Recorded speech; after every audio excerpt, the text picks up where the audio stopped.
له افغانستان سره د ترکیې لویه مرسته او په هرات کې له ترکمنستان نه د راغلي پرې شوې برېښنا د بیرته نښلولو د چارو وروستي او تازه جزئیات. درنو لیدونکو ستړي مه شئ.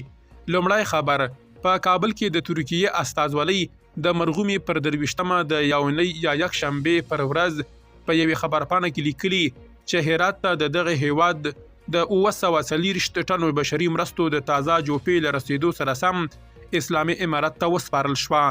یا د استازولۍ ډیره کړې چې دغه بشري مرسته ټول 940 ټنه کیږي چې پکې د خوراکي توکو او درملو ترڅنګ یو شمیر نور توکي هم ګډ دي. په خبرپاڼه کې راغلي چې دغه بشري مرسته یې د اسلامي امارت د سرې میاشتې مشر شهاب الدین دلاور ته سپارلې او ډیر ژر به د هیواد په ټولو ولایتونو کې اړمنو کسانو ته وویشل شي. د ترکیې استازولۍ ډیره کړې چې دا ژمنۍ مرسته یې د خپل هیواد د ولسمشر رجب طیب اردوغان په ځانګړې لارښوونه او ملاتړ ترسره کړې ده.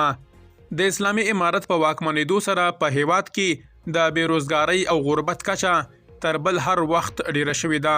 د بشري حقوقو نړیوالو ادارو په هیوادونو او مرستندویه ټولنو غږ کړی چې له افغانانو سره د خپلو بشري مرستو ته دوام ورکړي ترڅو په دغه هیواد کې د لوږې مخنیوی وشي.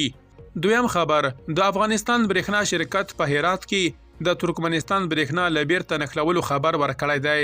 په هرات کې د واورو او توپان له کبله د ترکمنستان برېښنا 3 ورځې مخکې پرې شوې وه.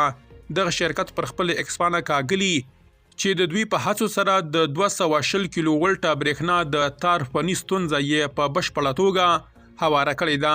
د خبرپاڼې له مخې دغه راغلي برېښنا د هرات د رابات سنگي ولسوالۍ په بقرچر سیمه کې د درندې واورې او توپان له امله د 3 ورځو لپاره پرې شوې وه. درنو لیدونکو له ملتیا مو مننه.